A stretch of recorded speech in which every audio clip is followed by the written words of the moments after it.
In Winfred Rembert's paintings, we see a variety of different perspective systems that are at play. I'm going to talk little bit, since it is the same artist employing different things at different times. So here we can see that there is linear perspective within the landscape, and that is very clearly seen in these diagonal lines that we have going here. Yet it's not as traditional as we think of with a railroad track or something like that, as they're not converging at a singular vanishing point and are distorted. Yet, based on those lines, we also see these baskets here that are getting smaller as they're going further away, so there's a sense of depth similarly in the foreground.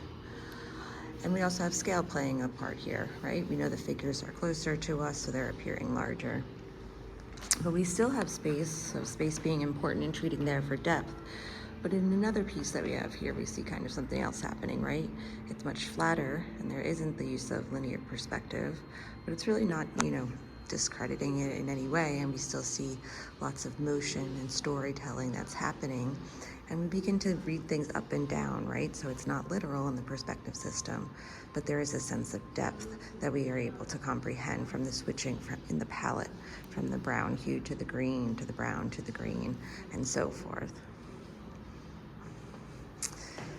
This is just coincidental that I happen to be at this gallery right now, and it's a wonderful example for this week. And here we see atmospheric perspective happening. So we don't have the linear lines as we did in the first, but we have an understanding of space, even though, again, now it's flat running vertically, right, between the white and the pink and the white and the pink. But the figures at the bottom are larger, and they gradually begin to get smaller as they go literally vertically up the composition. However, there is a sense of depth that's implied with that through the atmospheric perspective, allowing a wonderful play and a lot of visual dynamics happening in that scale shifts, as well as all of those wonderful diagonal lines of the limbs that we've been talking about for visual dynamics. And then the last piece here at the 8th floor gallery by Union Square in New York, we do have linear perspective that is happening, but again, it's fairly flat, right, when we think of the space in this landscape, because there's not direct representation that leads to realism or realistic work. So there is some distortion that's happening here. There's not tons of clarity in the figures or the buildings. Things are simplified. But the buildings themselves, we do see linear perspective coming into place, that we can feel the objecthood that's happening there. And we have the changing in scale again, so that these buildings are larger, they're becoming smaller as they move further back. And the same thing happens in this lower section here,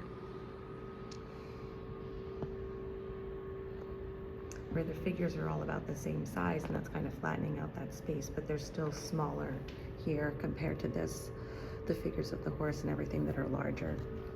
So again, it's kind of reading vertically as we move up into space, as the last one with the atmospheric perspective. However, this one has both atmospheric and linear perspective happening in simplified, distorted, representational painting. Thanks, everyone.